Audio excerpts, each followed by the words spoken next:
Hey everyone, it's the original Buffy the Vampire Slayer. Everyone give it up for KRISTY Swanson. Woo!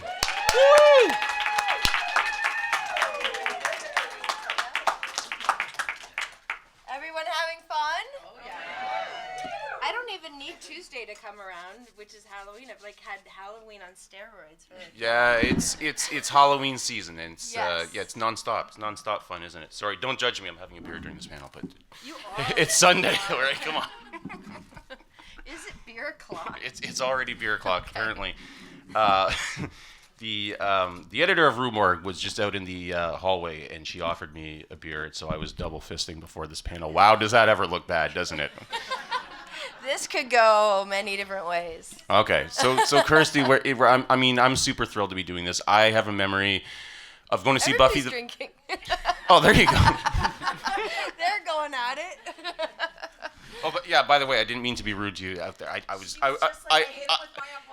was in the middle of talking to someone about something very important. But anyways, so Buffy the Vampire Slayer. I remember seeing it in the theater. It was like a big deal because the movie was called Buffy the Vampire Slayer. I'm like, why the heck did they make a movie like this, right? And so it is a good title. I never thought I'd be, sitting here talking to Buffy. So KRISTY. Yes. What was your reaction to this? Hey, we want you to be in this movie, and the movie's called Buffy the Vampire Slayer. Well, it was Luke who said it to me. Luke Perry. Ugh, I get so emotional when I even say his name. Sorry. So He was kind of cute. Yeah, he was the best. So he was doing this. He had he was like he was Luke Perry. You know what I mean? Like he was 90210. It was insane. Like he couldn't even go out in public. It was crazy how popular he was. It was like the Beatles. They do an appearance at the mall or whatever. But he says, I'm doing this movie. I've got a 3-picture deal with 20th Century Fox or something like that. And I don't know if it's a 5-picture deal or whatever, but he wanted to do this movie called The 8 Seconds. It's the Lane Frost story. And 20th Century Fox was going to do it, but they wanted him to do this one movie, Buffy the Vampire Slayer, first. And he goes, KRISTY, because we knew each other socially. We had a lot of mutual friends in business and stuff. And he was like, there's this movie that I'm doing. There's this character, Buffy the Vampire Slayer, and you are so perfect for it. You have to audition for it, So it was really his idea. And, he didn't get me the part. I had to audition for it and, I guess prove myself, But It wasn't a handout, It was just like, I had to. I imagine it was a bit more physical than what you were used to, right? The physical demands of the role. The physical demands of the role, you'd be surprised. You would think it was. I mean, it was a lot of action, and it was at a time where special effects that we did and stunts were real. They weren't CGI or anything like that. But I really had to. I relied on my dance background, my athleticism. I did everything except for like the back walkovers or the back handsprings or whatever those are called. The gymnastic stuff, all the fighting and everything. And I only trained for 10 hours. So I only did 2 hours a day, like with a martial arts guy. And we kind of incorporated some martial arts with some street fighting and some tumbling and stuff like that. And I trained 2 hours a day for 5 days. So what was and I wanted to do the flying side. Sorry, I interrupted, but I wanted to do the flying side kick. That was the big thing. I said to the stunt coordinator, I said, "Can I do the flying side kick?" He goes, "I don't know. Can you?" And I said, "I'm gonna learn it." And he says, "If you learn it and you do it well, then I'll let you do it." Right? So I practiced that, and so I got to do that. That was like the big thing. Did you have a background in athletics? Yeah, I mean, I was raised by phys ed teachers, so they're coaches, my parents, and my brother was an athlete, and I just sort of was athletic, and I danced, and I had some pretty good control over my movement. And I'm sure discipline was a lot of fun, I guess, at your home, right? Get down and give me 20. Yeah, but also when I got it, I started in the business when I was 9 years old. So, once I got into acting, I realized I learned at a very young age on my own that I needed to be jack of all trades, master of none, because it's like John Wayne said, I don't have to know how to ride a horse. I just have to make it look like I know how to ride a horse. So if I can learn a lot of things, whether it's snowboarding, skiing, riding horses, playing the piano, or like anything, you know what I mean? Like you never know when you're gonna have a role where you have to at least fake it till you know, and then have a good editor, I guess. There is that. Yeah, you didn't have to do the whole movie yourself. Yeah. So Luke Perry, we talked about him. What about Paul Rubens? What was the chemistry like there? The chemistry with Paul was amazing, and remained friends all the way up till the end there. It's hard for me to talk about. I'm sorry. I keep asking terrible questions. It is really I don't know why. I don't know. I mean, he was just such a lovely person, and we became friends on the movie, obviously, but we remained friends. And there wasn't a birthday that went by where he didn't call me or send me a text. You know what I mean? Like, he was just always there, and just a sweetheart. So, sorry. It's so awkward. It's if okay. he was, he would be like, Kristy, Buffy, stop it. You know, Hey man, the horror community is a family, right? So Yeah. we're all here for you. Thank you. Anyone have any questions about Buffy for Kristy? Something to make me laugh. make it less depressing. Sorry. I know, sorry. I'm very emotional. Yeah, what? How was it like acting with Donald Sutherland? Oh, Donald was amazing. He was so lovely to work with, a true professional.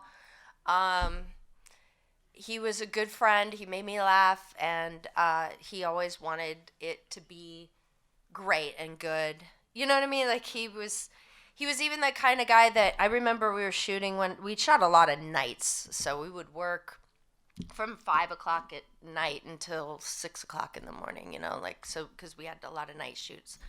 And there was one time when we were shooting this scene in, I think it was kind of like an alleyway. And we had shot the master, and then we shot his coverage, and they really needed to get his coverage done because the next day they needed to bring him in earlier. So they were going to release him and then shoot my coverage without him. So I would be maybe acting with the script supervisor, or somebody just giving me the lines that he has. You know what I mean? When they're shooting my coverage. Well, he finished his scene and he stayed. Like he went and had dinner and he came back in the middle of the night, like 2 o'clock in the morning, just to be off camera for me. Do you know what I mean? Like I was like, "What are you doing here?" He goes, "It makes a difference. I don't know, you could read it with the script supervisor, but when the actor's there, it just changes. It brings the energy back, So he just came back to just do his off-camera lines, and it was just like, that's a true professional, Like that's a guy who cares about his craft and what he does, and it certainly made me feel loved, so it was good. Yeah. Anyone else? Any more Buffy questions? Not Buffy. How do you feel about Charlie Sheen? Oh, Charlie? How do I feel about Charlie?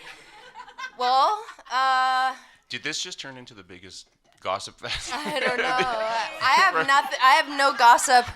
I have no Charlie Sheen gossip at all. I don't know. I mean, we were both in Ferris Bueller, but we didn't work together on the film. But we did work together in Hot Shots, and then we did The Chase, and The Chase was shot in Houston in August. It was hot, like so hot. Oh my God, it was awful, the heat being out there on the highway. But he and I were quite comfortable in the car with the air conditioning. It was the camera crew that was out in the heat. It was awful. We had fun. I remember we used the car phone, and we had a little car.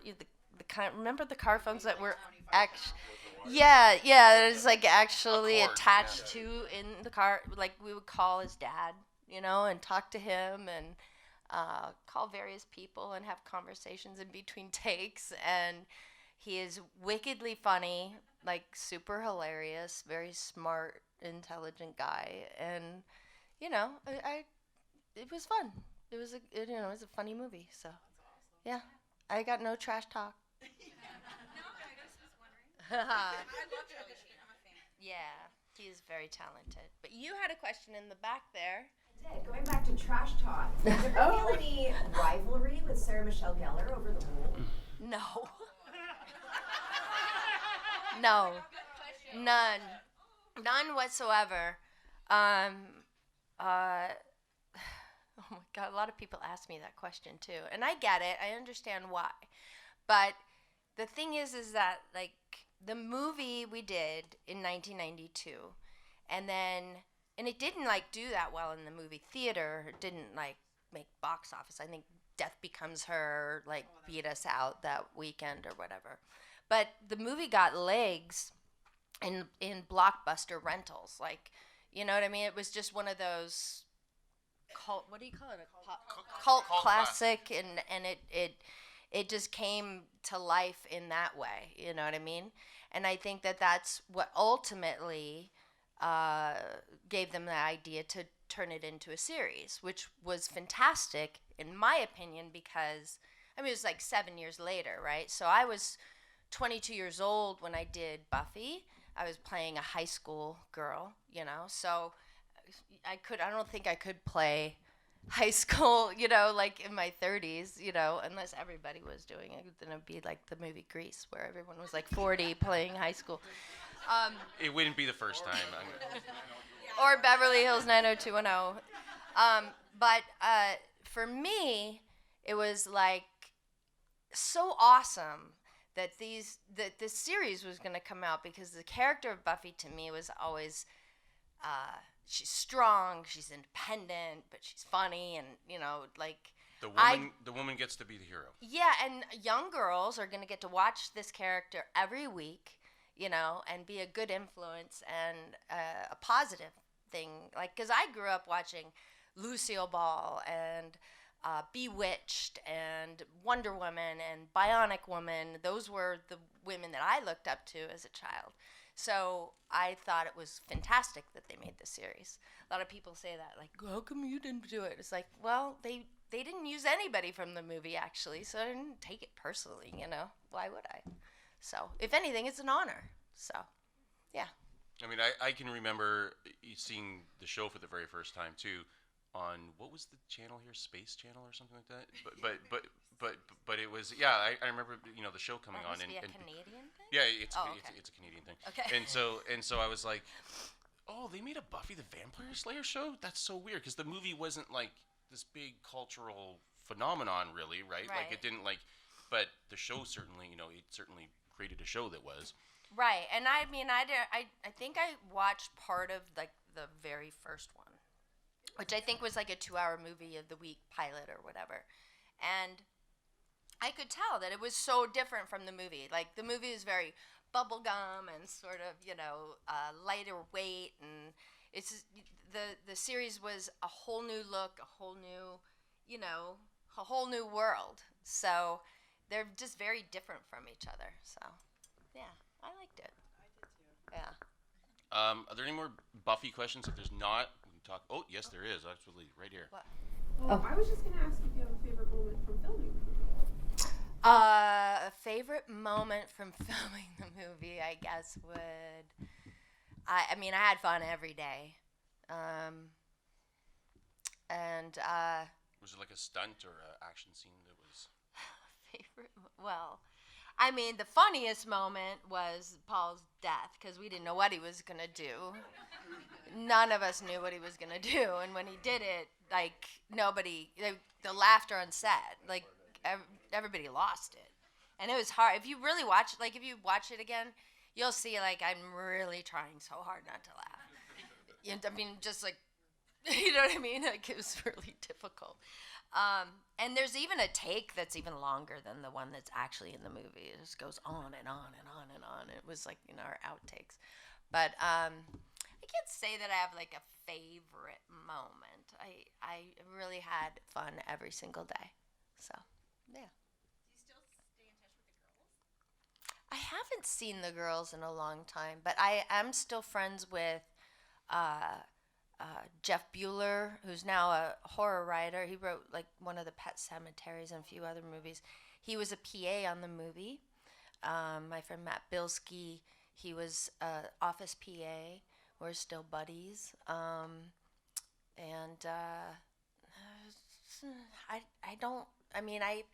I saw David Arquette a couple weeks ago in Tampa, which was not, I haven't seen him in a long time, so that was a nice surprise. I run into people here and there.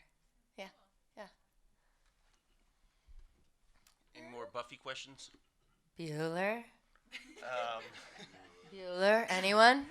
So I want to talk a little bit about Deadly Friend because it's not like the greatest Wes Craven movie, but What? it certainly stands out, right? Oh, I'm sorry. Oh, that's it. I'm out of here. It is better than Scream. I forgot to say that.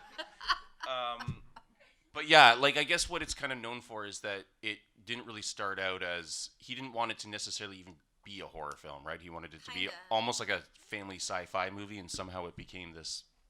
Well, It's Wes Craven, so you better make a movie. You better make a horror movie. It was a book, right? So it was a book called Friend, and I can't remember who wrote the actual book. Diana Henstall. Yeah. So this was a book, and it was more. Thank you for doing the proper research.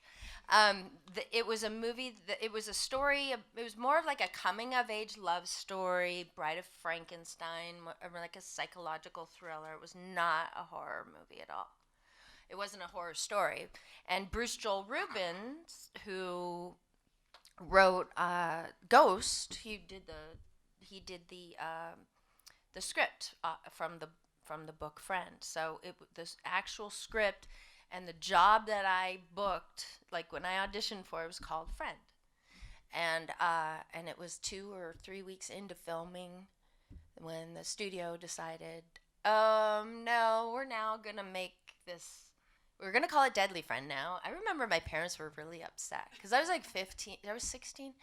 And they're like, you weren't supposed to do like a horror movie. This was like a nice story. You know what I mean? So it was like everybody had to sort of adjust to the fact that the studio wanted to change it and add, they're like, we've got Wes Craven making this movie. We're going to capitalize on what Wes Craven does, even though he was wanting to do something new and something different. He was even slated to direct Flowers in the Attic later that year, which I ended up being in, but he ended up not directing for, I think, scheduling reasons. But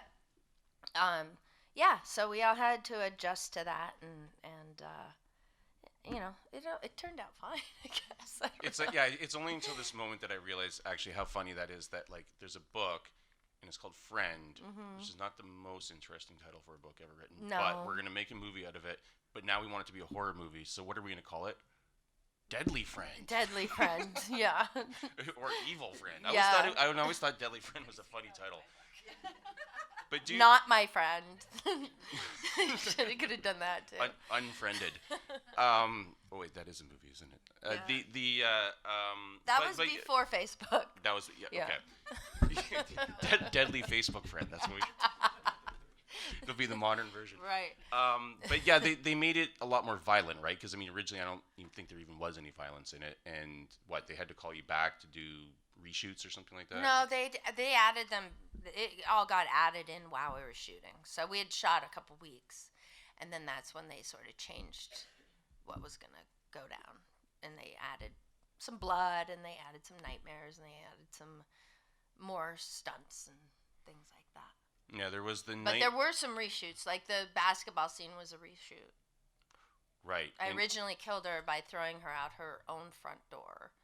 Oh, okay. So I threw her out. I threw her out through the door. Like she had to crash through it. And her stunt double was a man, and they'd taken so long that day to get to shooting it, and he had. I guess when they watched the dailies back, like he had 5 o'clock shadow. And we didn't have CGI back then, so they had to reshoot it. And then that's when they did the basketball, which I think was a better death anyway. And it was Elvira's head or something like that they used as the prop, right? Yeah, they had to make a prosthetic head, and then there was a small little person inside the body, like moving around with, when And it was cow guts. Is that what it was? they 'Cause it- put, I think they went down to like the butcher. The special effects guys went to the butcher and they filled the head with all kinds of crazy shit, to blow up. Yeah, it was so crazy. Any deadly friend questions? Or any questions? Oh, sorry. Go ahead. Huh? I threw the ball in my when they were covering me, I threw it, near camera. So they were behind. They sort of built these flags up around them to protect them, just so nobody got hurt or whatever. And I just threw it into a ferny pad that was hanging on a C-stand. That's all. Just throw it like that. And then when they did the stunt, they had to do it. The special effects guys had to do it because, what if I missed? I only got half her head or something, So what about then the physical process of learning how to walk like a robot? Oh, that Move- was move like interesting. a robot. So I had a coach actually. That reminds me, he was a mime actually. He was the one who came up with this thing where my hands are like that, and my coach was a mime. Like, one of these guys. That's cool. That makes sense. It's really weird. But I loved working with Wes. Wes was like the best. He was just so freaking cool. He was, I was 16. It was so much fun. It was like my first starring role in a feature film, and I was going to ask fantastic. you, just what he was like as a director, and especially considering the fact that you were only 16, right? It can't be easy. Right. And they loved it. He and the producers loved the fact that they could, because I remember losing a lot of jobs when I was young. Like when I was 14 and 15, I actually got emancipated at the age of 14, so I could work like an adult, like 12-hour. So that's why I got emancipated, which is just for work purposes. So they loved the fact that they didn't have to hire an 18-year-old to play, 15, 16. They had a real, actual, teenager playing the role, and I think they I can see how just it does make a difference, it really does. So it's cool. All right. Fun. Any other questions at all for any of Kirsty's films yet? Oh no, Yeah. actually, Aaron. Oh, sorry. Hi. Aaron. Hi, Aaron. I signed an autograph for Aaron today. Yes. I am the world's biggest fan of the Phantom. Thank you. What I love about the film, Roger Ebert actually called it one of the best-looking films ever made. Oh. He gave it 3.5 out of 4 stars. And I agree with it. It's a gorgeous film. You got to go to such wonderful locations and still look perfect. Could you describe the experience of actually filming in some of these exotic locations? Well, we started out in LA. We shot all of the New York Street stuff, I think, on the back lot of Universal. I think that's where New York Street was.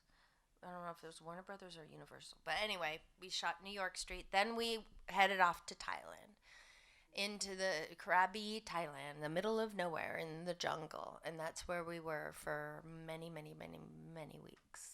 Almost months, actually. Like 2 months almost. And then from there, we would go to Australia to shoot on the soundstage. So we were out in the jungle, and like you say, a beautifully shot film, but that wasn't just because of the cinematography, but the costumes, the wardrobe, and the hair, and the period of the 30s, right?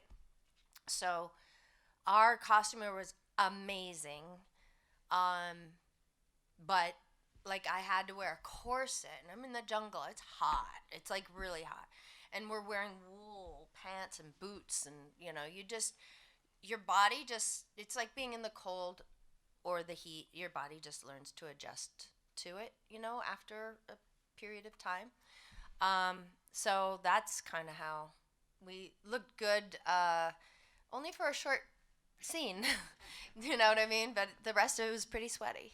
Yeah.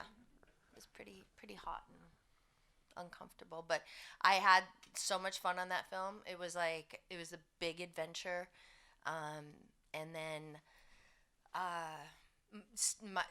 my best friend today, my stunt double, she was actually the highest paid stunt woman at that time because she was wing walking on the airplanes and doing all kinds of crazy stuff. Yeah, so she was like the highest paid stunt woman in showbiz at that time, and she's amazing. We're still great friends today. So yeah. Yeah, I remember it coming out as a huge movie too. Like it was like one of the next big blockbusters. Also, kind of a big blockbuster, Mr. Boogedy. Oh and God! I think there's a question over here. Come on, Lee, help me out. And You Mr. must have a Boogedy, you must have a question I about Mr. shot Boogedy. that right before Deadly Friend, like a month before Deadly Friend. Okay. And Yeah. what's your memory of that? A kind of family-friendly horror film. It was fun. I mean, it was a fun movie. The cast was great. I remember I was 15, turning 16, and I was bummed because I had to work on my 16th birthday, and all I could think of, I was like, I just want to get my driver's license. Like, I just want to go to the DMV. And so back then, you can't do this today, but back then, I think the coordinator of the show at Disney called the DMV and said, can she come in the day before her birthday to get her, because we need her to work, right? So I got to get my license the day before I turned 16, which was cool. And I remember I got to drive myself to work, and it was Very cool. It was a big deal. It was like a big deal for me at that time. What was the car? What was the model?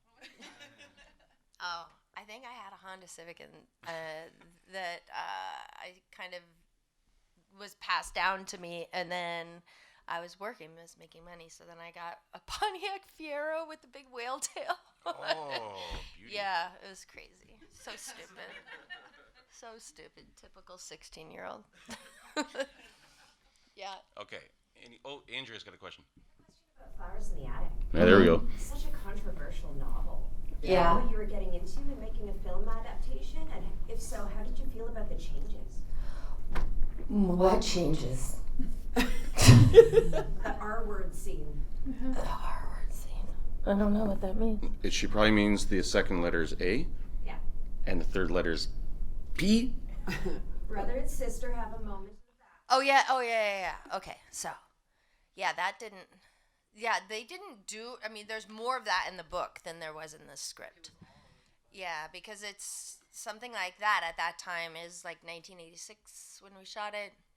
Came out in 87, and it's not something that I don't think it would test well like in a movie theater. Somebody's reading it in a book, okay, and it's a fiction, but it reads kind of like it's a real story, but it's not. That one was I don't know how do I say it? That was a heavy one, but it was. I mean, I liked making the movie. I loved working with Louise Fletcher. I was such a sponge, I just loved learning from anyone that I was working with that was older, seasoned act. I could learn so much from them. I watch them and observe them up close, or ask them questions, or get advice, or things like that. And I mean, it was like a depressing story every day, and you just kind of wish you were shooting a comedy at the time, you're just like, oh God, I could use some laughter today. But it was heavy. But we got to shoot in Boston, in Massachusetts, at this mansion. It was called the Crane Mansion. I think the guy who invented the Crane toilet, built this beautiful property, rolling hills, all the way to the beach. Was gorgeous. It's where they shot Witches of Eastwick as well. Yeah, so it was a beautiful location, and it was my second starring role in a feature, and is a big responsibility, but I loved it. It was great. It was a good experience. So a horror convention would not be a horror convention without it being a logistical nightmare. So we did have a bit of scheduling stuff. So we're unfortunately out of time, but we can take one more question if that's okay. Do you have any tattoos? That is so funny that you ask. So, oh my God. I'm so not a tattoo person at all. But my husband, like, he's a biker. He's got tats. And I was turning 40. Yeah, that's what it was. I was turning 40, and I was at a show like this. And I think it was in Houston or somewhere in Texas. And there was a tattoo artist there. And I was like, I'm going to get a tattoo. I'm 40. I'm going to get a tattoo. I'm just going to do it. I'm going to get one of those tramp stamps. Yeah, that's what I'm going to do. And it's going to be my husband's name. And it's going to be in the shape of a motorcycle. You know, I had this crazy idea. Who gets a tattoo at 40? Like a girl. You know what I mean? Like, it's just weird. So, okay. So, I'm like, I can't call it a tramp stamp. I'm 40. So I call it a MILF mark. Oh, I love it. And it says my husband's name, and it's got like Apang or like, it's kind of cool. And then he ended up getting one with my name. Oh, I love that. Yeah. He got a. He didn't do a tramp stamp. Oh. He did it on the side, so maybe the muffin top. I don't know. A dilf. Okay. But it's been great being at this show. All of you have been amazing and lovely, and especially like the staff has been incredible. So if you see them out there, anyone in security or at the door or whatever, just say thank you to them because they were all volunteering and they've been amazing. And it's been fun, you know. I mean, I'm married to a Canadian, so we got to Granny's in town. Granny got here today. So saw some friends from Brampton last night, so it's just been really cool. Yeah, very cool. All right, love you guys. Thanks for being so nice. All right. Thanks, Chrissy.